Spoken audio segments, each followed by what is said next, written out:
So yun, ano pa? Bigla naman. Mas maganda ba yung ganitong samahan case at hindi nagkakaroon ng label kaysa dun sa merong labeling or something? Yeah, I think between us, we know naman, you know, what we have, what we feel about each other. Honestly, ayaw lang, ako personally, ayoko siyang ma-pressure for anything because dun, kunyari, he's 26, tas ako 22, hindi, 28, kasi Chinese.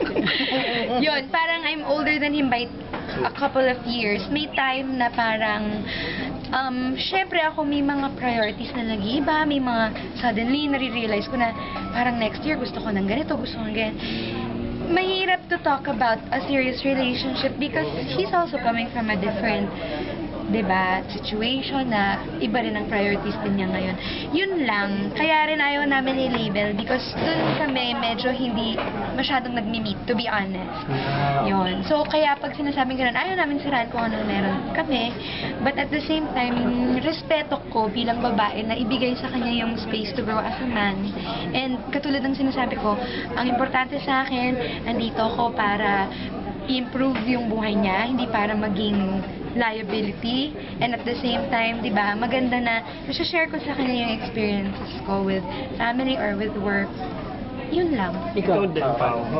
Paano naman nag-improve Or yung mas maganda ba yung ganitong sama na walang labeling compared sa mga nakaraan or something? Hindi naman kinocompare kumbaga.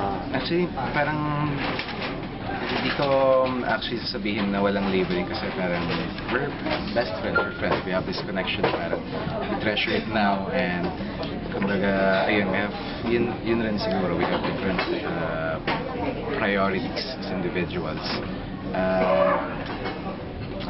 Ayun, focus naman kami sa mga gusto namin at kailangan namin gawin sa mga. With this project, Kaya hindi mo timing kasing best friends, hindi ka nandiligaw to be honest. For instinct or ano?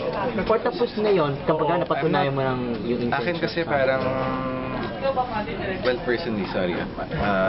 Ayoko kasing i-brand as ligaw kasi parang ang ganda ng yung mga nangyayari sa amin. Parang kunwari may mangyayari tapos magsasama kami. Parang it's more of what's happening. It's more of the connection. It's more of yung kasiyahan namin na magkasama kami.